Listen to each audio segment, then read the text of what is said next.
Salam Bapak Ibu semua jemaat yang ada di Suburan 8B.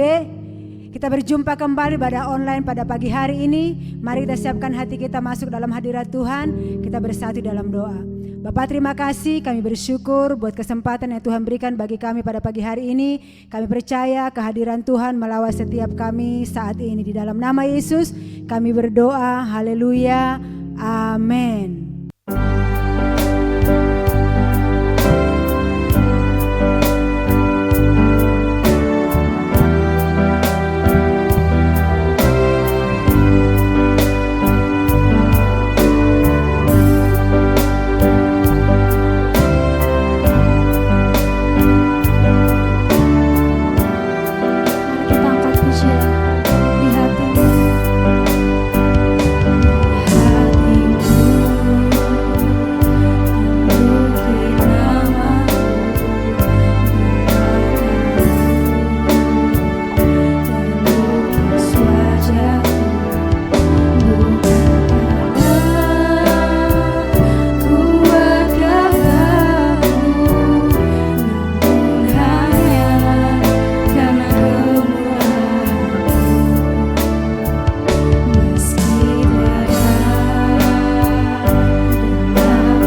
kasih-Mu Tuhan Yesus yang begitu besar kepada kami Tuhan, maka kami akan meninggikan Engkau Tuhan lebih lagi ya Bapa.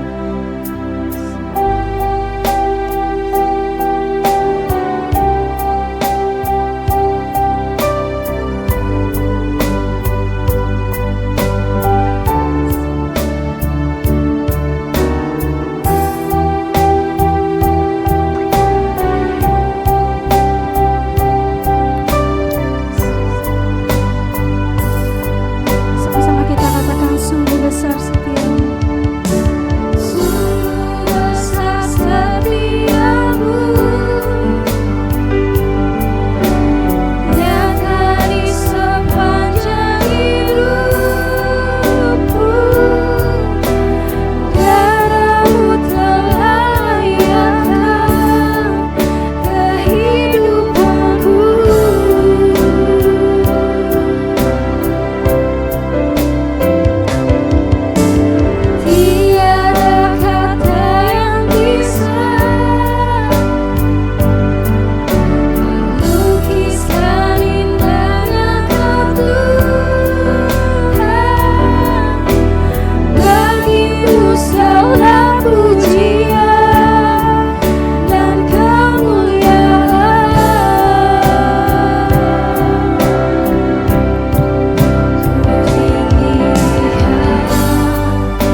Selamat hari Minggu. Saya percaya kasih setia Tuhan selalu baru setiap pagi. Voice of Pentecost kali ini akan membahas mengenai dinamika kesembuhan ilahi. Apakah kamu pernah mengalami sakit dan disembuhkan Tuhan melalui mujizat? Atau malah pernah lihat orang yang sakit dan didoakan tapi nggak sembuh-sembuh? Jadi sebenarnya kesembuhan ilahi itu beneran ada atau enggak sih? Dan apakah pelayanan kesembuhan ilahi masih sesuai dengan kemajuan zaman now? Dalam Alkitab ada ratusan ayat janji Tuhan bagi kesembuhan umatnya. Banyak peristiwa dicatat orang-orang mengalami kesembuhan secara mujizat. Contohnya dalam perjanjian lama, Raja Hizkia yang disembuhkan atau Naaman yang disembuhkan dari penyakit kusta dan masih banyak lagi. Perjanjian baru juga mencatat ada begitu banyak peristiwa mujizat kesembuhan ilahi baik melalui pelayanan Tuhan Yesus maupun melalui pelayanan para rasul. Nah, sebagai insan Pentakosta, kita percaya bahwa kesembuhan ilahi terjadi karena pengorbanan Tuhan Yesus di atas kayu salib. Kita percaya bahwa mujizat tetap terjadi sampai sekarang karena Allah masih terus melakukan perbuatannya yang ajaib yang melampaui kemampuan manusia dan hukum alam. Yang harus kita pahami sebagai insan Pentakosta adalah bahwa pengajaran Injil harus berpusat kepada Yesus yang adalah juru selamat kita, penyembuh, yang membaptis dengan Roh Kudus, yang menguduskan kita, dan Raja yang akan datang kembali. Jadi, pelayanan kesembuhan ilahi tidak terpisahkan dalam pemberitaan Injil, karena Tuhan Yesus adalah Sang Penyembuh. Pelayanan kesembuhan ilahi ini bisa melalui doa dari hamba Tuhan, maupun doa pribadi si penderita penyakit itu sendiri. Tempatnya bisa di mana aja, bisa dari KKR, ibadah onsite, ibadah online, atau bahkan dari rumah loh. Ada dua hal yang akan kita bahas terkait dinamika pelayanan kesembuhan ilahi ini.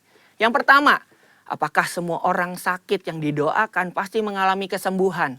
Kalau janji Tuhan sih, ya dan amin. Tuhan Yesus sudah mati di kayu salib untuk kesembuhan kita. Terus kok nggak sembuh? Masalahnya bukan ada di janji Tuhannya, tapi ada di faktor yang mungkin ada di dalam diri kita yang harus diselesaikan lebih dulu. Forum Teolog GBI dalam pandangan teologis tentang penyakit memaparkan ada beberapa fakta mengenai penyakit. Yang pertama, ada penyakit akibat dosa kita. Yang kedua, ada hukuman Allah. Yang ketiga, karena perizinan dan kedaulatan Tuhan. Yang keempat, penyakit karena kejahatan iblis. Yang kelima, penyakit karena ulah manusia yang tamak, serakah, korup, dan destruktif.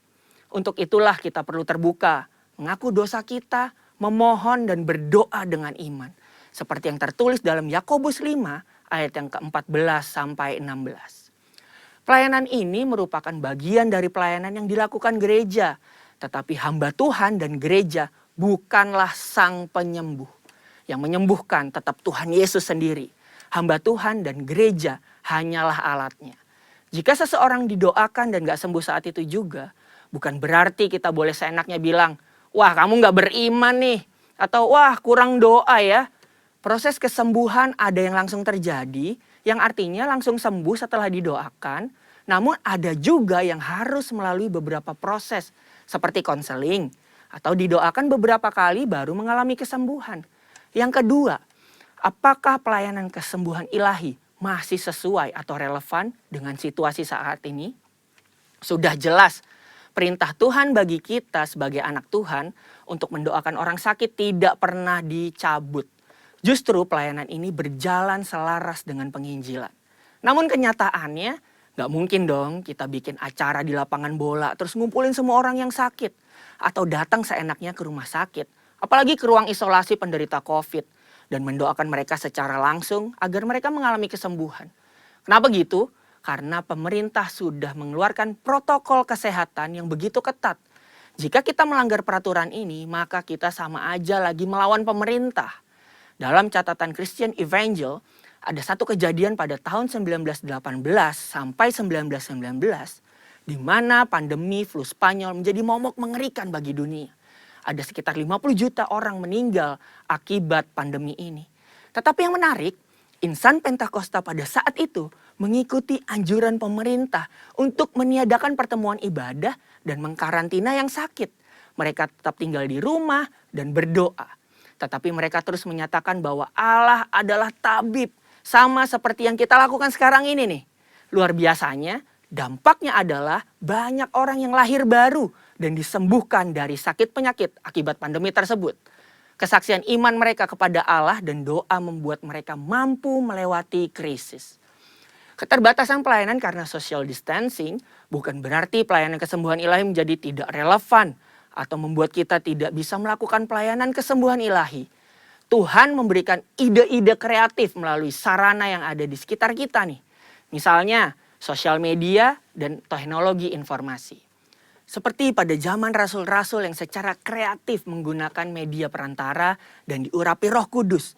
Seperti sapu tangan atau kain yang pernah dipakai oleh Paulus menyembuhkan segala penyakit dan mengusir roh jahat saat diletakkan di atas orang-orang yang sakit. Jadi, pelayanan itu tidak terbatas dalam pertemuan fisik. Allah juga bisa bekerja melalui ibadah online, melalui panggilan telepon, video call, atau menggunakan media sosial. Berabad-abad yang lalu, pelayanan kesembuhan ilahi telah dilakukan oleh nabi-nabi di Perjanjian Lama, Tuhan Yesus, dan rasul-rasul di Perjanjian Baru. Tidak berhenti sampai di situ. Pelayanan kesembuhan ilahi juga masih relevan dengan zaman now. Secara khusus, di tengah situasi yang sedang dunia hadapi saat ini, gereja harus terus memotivasi dan menggerakkan pengerja dan jemaat untuk melakukan pelayanan kesembuhan ilahi ini dengan mendoakan mereka yang sakit, bahkan dengan memanfaatkan teknologi dan media sosial di tengah keterbatasan akibat social distancing. Pelayanan kesembuhan ilahi merupakan karunia Roh Kudus yang diberikan kepada gerejanya. Oleh sebab itu, kesembuhan yang Tuhan berikan semuanya adalah untuk memuliakan namanya. Tuhan Yesus memberkati.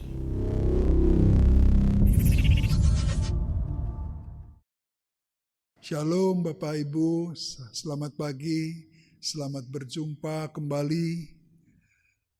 Saya percaya kita semua tetap sehat walafiat, sebab Tuhan menyertai kita, Tuhan memelihara kita, dan Tuhan memberkati kita senantiasa. Amin. Bapak Ibu, saudara-saudari sekalian, pagi hari ini tema khotbah yang saya ingin sampaikan adalah menjadi dewasa melalui komunitas kecil. Artinya, melalui komunitas kecil, contohnya kelompok sel, kul, gereja rumah, atau ibadah di rumah-rumah selama masa pandemi COVID-19, Tuhan mau kita semua tetap bertumbuh, bahkan terus bertumbuh sampai mencapai dewasa di dalam roh, pikiran, dan karakter kita. Biasanya orang-orang Kristen itu justru bertumbuh menjadi dewasa pada saat-saat sulit, pada saat-saat tertekan. Sebab pada masa-masa itu, kebutuhan akan hubungan dengan Tuhan Yesus itu semakin lama semakin kuat. Kita butuh pertolongannya, kita butuh kasihnya, kita butuh perlindungannya. Bapak Ibu, saudara-saudari yang saya kasih dalam Tuhan, melalui pengalaman masa-masa sulit COVID-19, Tuhan sebetulnya sedang mencari orang-orang yang berkualitas. Tuhan sedang menyeleksi kita semua supaya kita menunjukkan kualitas rohaninya, yaitu orang-orang yang bisa bertahan, orang-orang yang bisa mengatasi berbagai-bagai masalah kesulitan dan menunjukkan kemenangan imannya. Dimulai dari kualitas hati yang siap diajar, siap dibentuk oleh Tuhan. Alkitab berkata, bukan yang dilihat manusia yang dipilih oleh Tuhan, melainkan Tuhan melihat hati. Kualitas hati merupakan inner beauty, keindahan batiniah. Itulah yang disukai oleh Tuhan. Dari hati bertumbuh kepada pikiran yang diubahkan oleh karena kuasa firman Tuhan. Roh dan hati yang telah diperbaharui itu akan menghasilkan karakter dan perbuatan yang terlihat. Target Tuhan Yesus adalah murid yang berkarakter Kristus. Jadi pengertian dewasa di sini adalah orang-orang yang bisa menunjukkan, memperlihatkan karakter Kristus di dalam kehidupan sehari-hari. Bapak, Ibu, saudara-saudari yang terkasih dalam Tuhan, untuk mencapai kedewasaan, seseorang perlu berubah dan bertumbuh. Berubah ke arah positif, sehingga bertumbuh ke arah positif. John C. Maxwell, seorang pakar ahli kepemimpinan, pernah berkata, pertumbuhan tidak datang dengan sendirinya. Anda harus mengusahakan pertumbuhan itu. Pernyataan ini menjadi sebuah hukum yang disebut hukum pertumbuhan yang disengaja. Jadi, supaya kita bertumbuh menjadi dewasa, itu semua harus diusahakan. Tidak datang dengan sendirinya. Pertanyaannya, siapa yang paling bertanggung jawab untuk terjadinya pertumbuhan itu sendiri? Perhatikan bahwa tanggung jawab pertumbuhan ada di tangan Anda sendiri. Pertumbuhan tidak bisa diwakilkan. Pertumbuhan tidak bisa dituntut terjadi dari pihak lain. Ini prinsip pertumbuhan. Pertumbuhan yang benar mendatangkan perubahan yang benar dan buah tuaian yang benar. Demikian juga hukum pertumbuhan ini berlaku juga untuk pertumbuhan rohani. Jadi, pertumbuhan rohani seseorang adalah tanggung jawab setiap orang percaya. Pertumbuhan rohani tidak bisa diwakilkan. Kita tidak bisa menuntut pihak lain, orang lain, gereja, atau saudara, teman-teman seiman, untuk membuat kita bertumbuh. Pertanyaan selanjutnya, mengapa setiap orang Kristen harus bertumbuh menjadi dewasa? Ini pertanyaan yang menarik. Tidakkah cukup kita hanya percaya kepada Tuhan Yesus saja? Setiap minggu kita pergi ke gereja, membawa persembahan, membawa persepuluhan, setiap hari doa pagi, doa malam, doa makan. Bapak Ibu yang terkasih di dalam Tuhan, saudara-saudara, panggilan kita menjadi Kristen adalah supaya kita menjadi murid yang dewasa. Murid yang memiliki karakter seperti Kristus. Benar seperti Yesus katakan dalam Matius 5 ayat 58. Karena itu haruslah kamu sempurna sama seperti Bapamu di surga adalah sempurna. Pagi hari ini kita ingin membahas di mana kita bisa bertumbuh dengan baik. Pagi hari ini kita ingin berbicara di dalam komunitas kecil.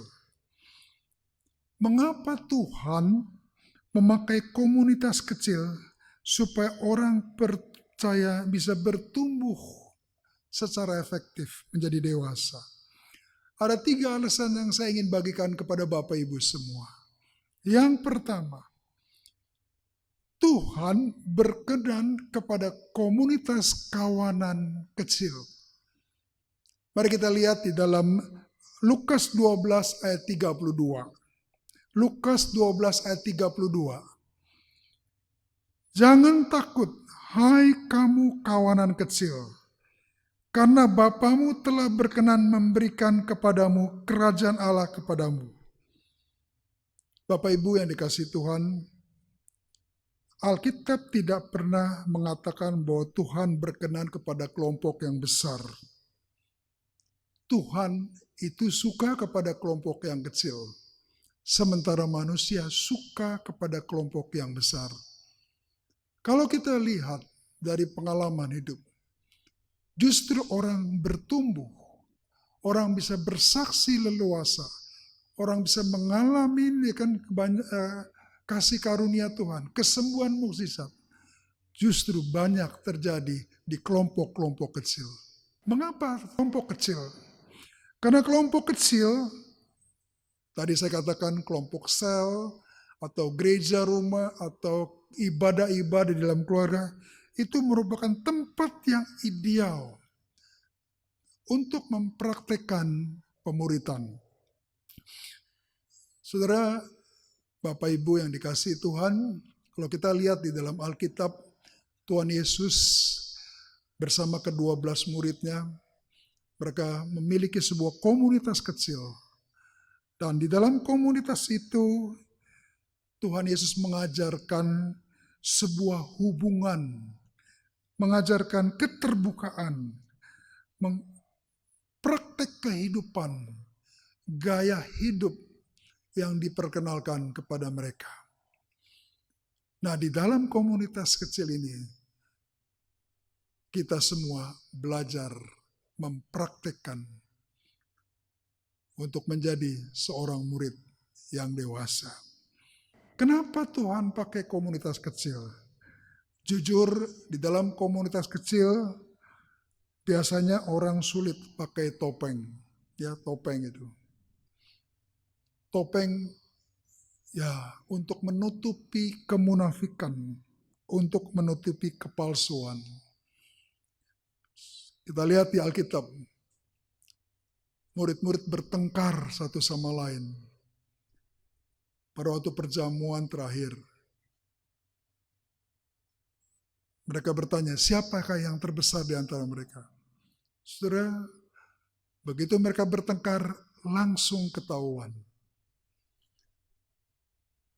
Tuhan Yesus menegur mereka. Barang siapa ingin menjadi yang terbesar, hendaklah ia menjadi pelayan dari semuanya.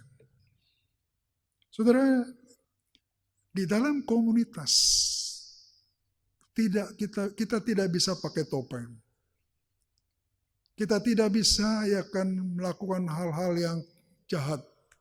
Semua gampang terbuka, semua gampang kelihatan.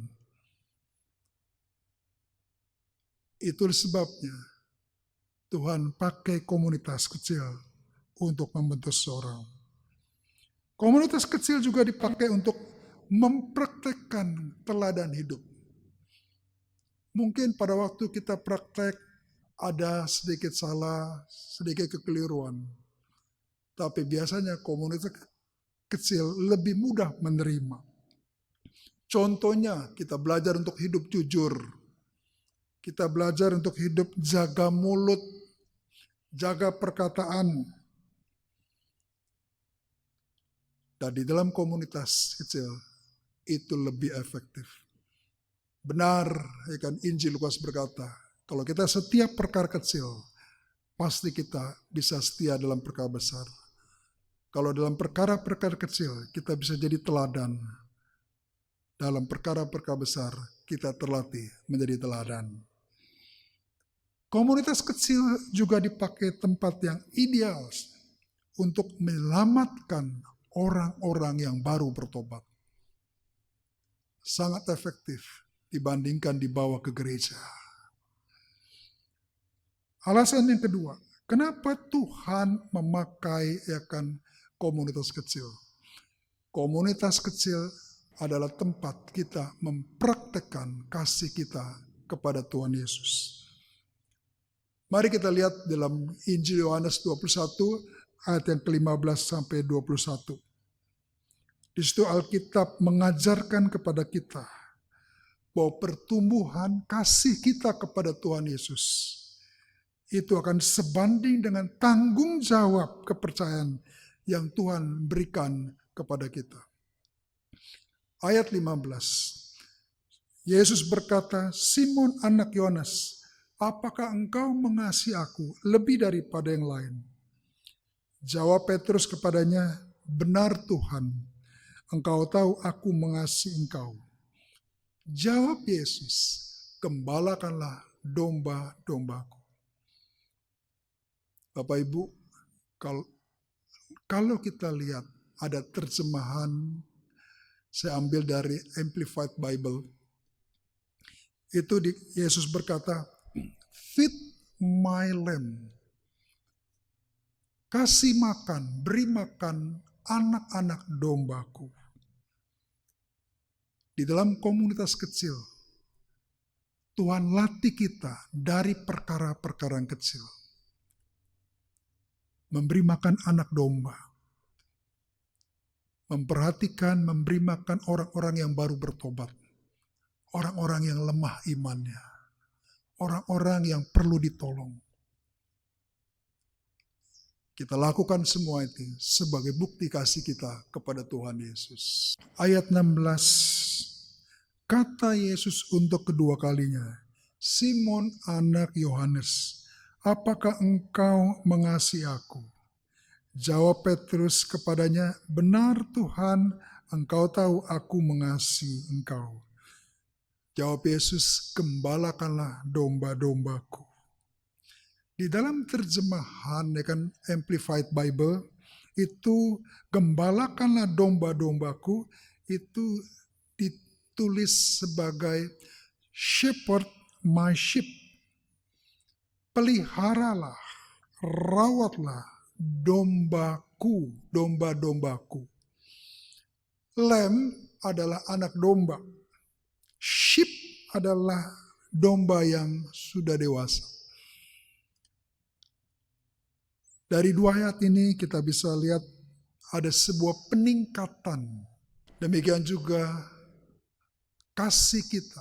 Semakin kasih kita bertumbuh dengan Tuhan, tanggung jawab, kepercayaan, otoritas yang Tuhan Yesus berikan kepada kita juga akan bertambah. Dulu kita hanya dipercaya untuk memberi makan, memperhatikan, menolong orang-orang yang baru bertobat, membimbing orang-orang yang baru bertobat, orang-orang yang lemah. Tapi sekarang Tuhan tambahkan orang-orang yang perlu ditolong, orang-orang Kristen yang mau bertumbuh, Tuhan percayakan kepada pelayanan saudara dan saya. Kita lanjutkan ayat yang ke-17. Kata Yesus untuk ketiga kalinya, "Simon anak Yohanes, apakah engkau mengasihi aku?" Jawab Petrus, "Benar Tuhan, engkau tahu aku mengasihi engkau." Jawab Yesus, "Gembalakanlah domba-dombaku." Di dalam terjemahan Alkitab Amplified Bible itu ditulis "Feed my sheep", artinya memberi makan, memelihara, merawat domba-domba yang dewasa. Pada level ini Tuhan mempercayakan kita lebih tinggi lagi. Orang-orang Kristen yang ingin bertumbuh, Tuhan percayakan kepada pelayanan saudara dan saya.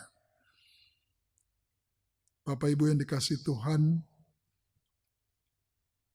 komunitas kecil adalah tempat yang paling efektif kita berlatih mempraktekkan kasih kita, pertumbuhan kasih kita kepada Tuhan Yesus.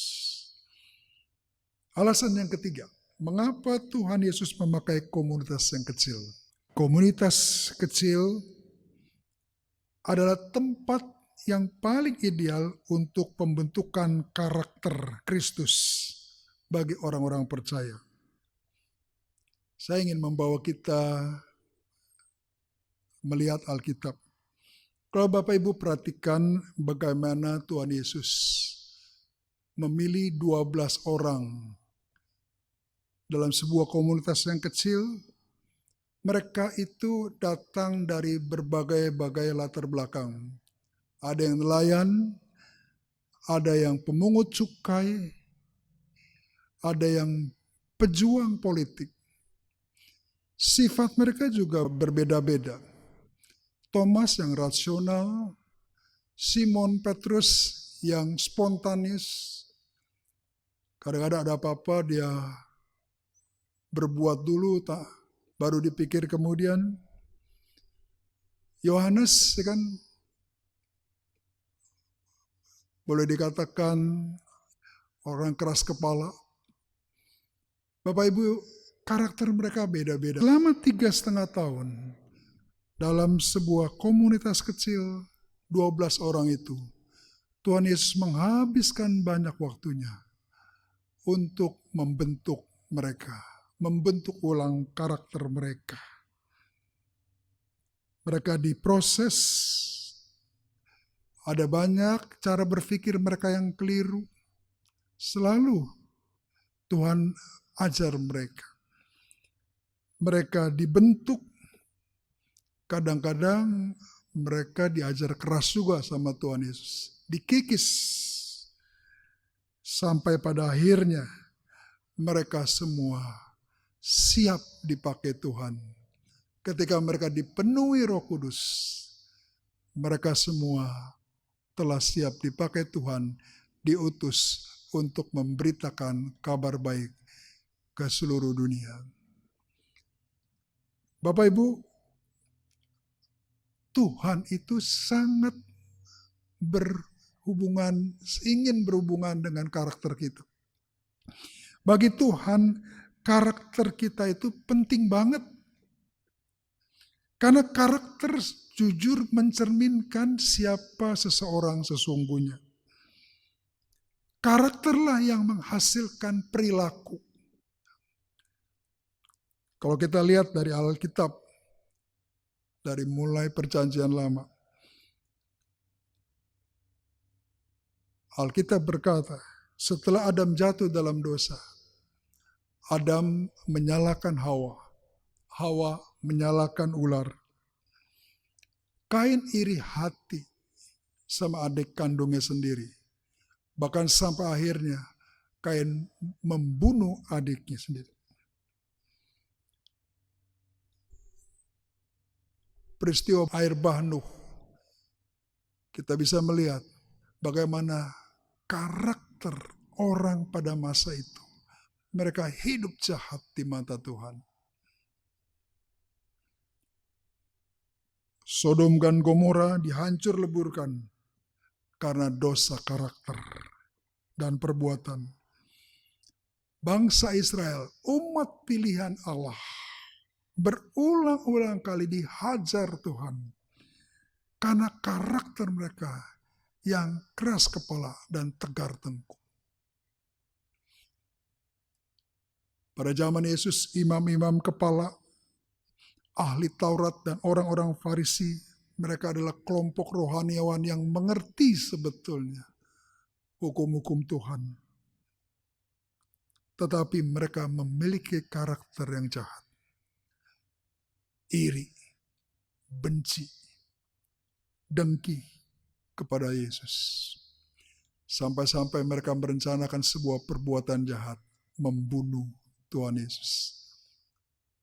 Alkitab memperlihatkan bagaimana karakter manusia yang sesungguhnya. Tuhan sangat berkepentingan dengan karakter. Itu sebabnya Yesus mewariskan kepada kita sebuah gaya hidup yang baru, sebuah karakter yang baru, karakter yang ilahi, yang kita kenal karakter Kristus. Di mana karakter itu, karakter Kristus bisa kita praktekkan. Kita mulai dari kelompok yang kecil. Bapak Ibu yang dikasihi Tuhan, saudara-saudari, Tuhan itu berkepentingan ada sebuah perubahan karakter dalam kehidupan setiap orang percaya. Dan Tuhan memberikan sebuah model, yaitu karakter Kristus. Di dalam komunitas kecillah Tuhan membentuk karakter kita.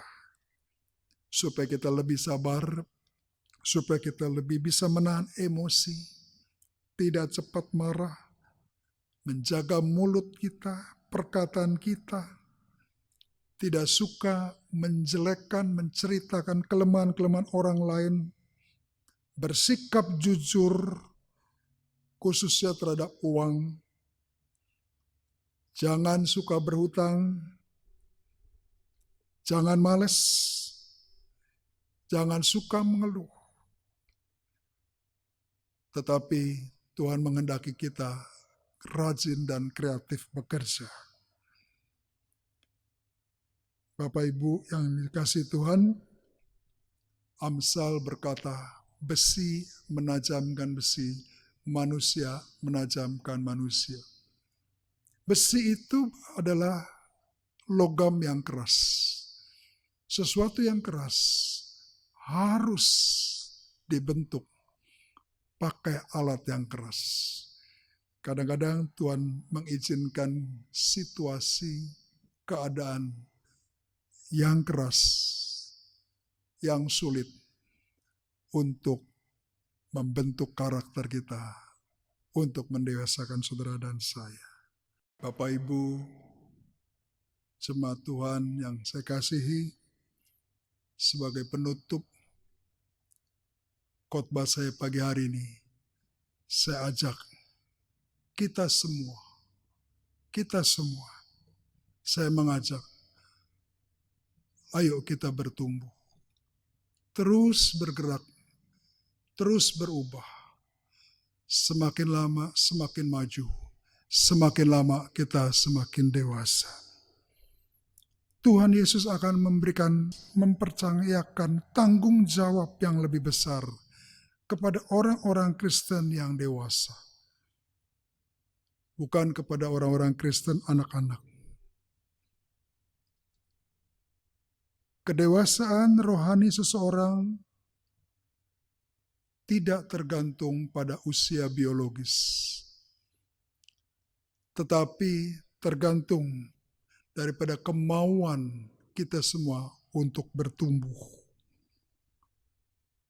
Kedewasaan seseorang itu tergantung pada bagaimana kita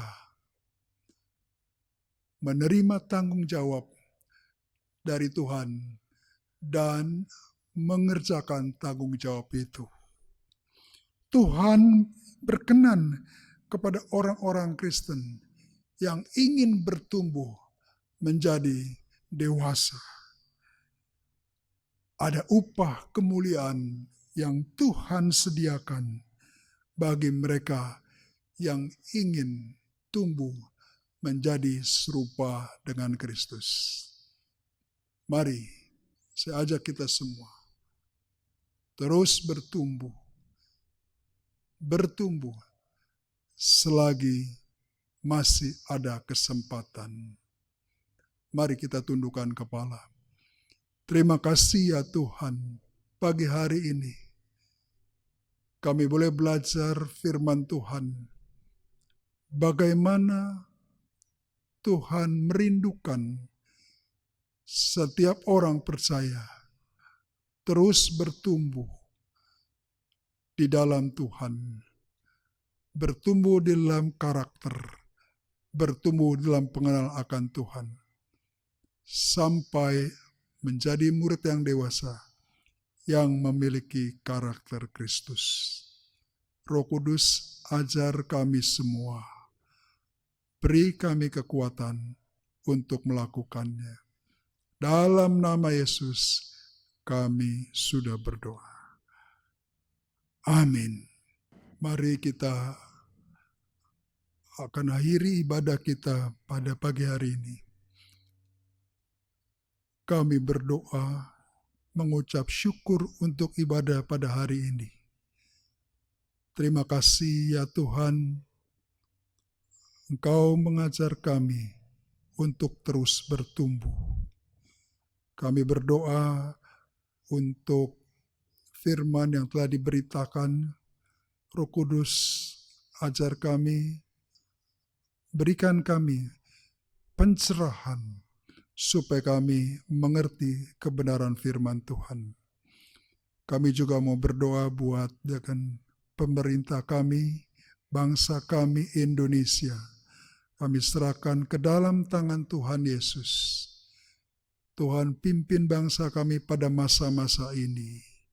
Kami berdoa juga buat presiden, wakil presiden, dan seluruh jajaran menteri dan staf, termasuk ABRI, TNI, dan Polri ya Tuhan. Tuhan, sertai para pemimpin kami. Engkau memberikan hikmat, Engkau berikan kekuatan dan kesehatan memimpin bangsa kami. Kami berdoa juga buat gembala pembina kami, Pak Niko Nyotorarjo bersama wakil-wakil. Kami berdoa bagi gembala rayon kami, Pak Weko. Biar anugerah Tuhan, kasih Tuhan, panjang umur menyertai para pemimpin rohani kami. Kami berdoa Tuhan, biarlah Engkau juga memberkati seluruh jemaat Tuhan. Kehidupan mereka Tuhan pelihara, menjauhkan dari segala hal yang jahat, menjauhkan dari segala kematian ya Tuhan.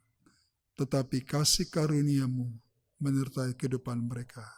Jemaat Tuhan, mari kita angkat tangan kita untuk siap menerima berkat Tuhan. Ya Bapa, berkati seluruh jemaat-Mu, berkati kehidupan mereka, berkati keluarga mereka, berkati usaha dan pekerjaan mereka. Kasih setia Tuhan yang berlimpah-limpah, Tuhan curahkan dalam kehidupan mereka. Bersama-sama dengan persekutuan yang manis dengan Roh Kudus, selalu menyertai jemaat-Mu, mulai pagi hari ini, sampai Tuhan Yesus datang menjemput kita di awan-awan yang mulia. Mari kita yang percaya, kita sama-sama katakan, amin. Selamat pagi Bapak Ibu semua. Tuhan Yesus memberkati Bapak Ibu semua. Shalom.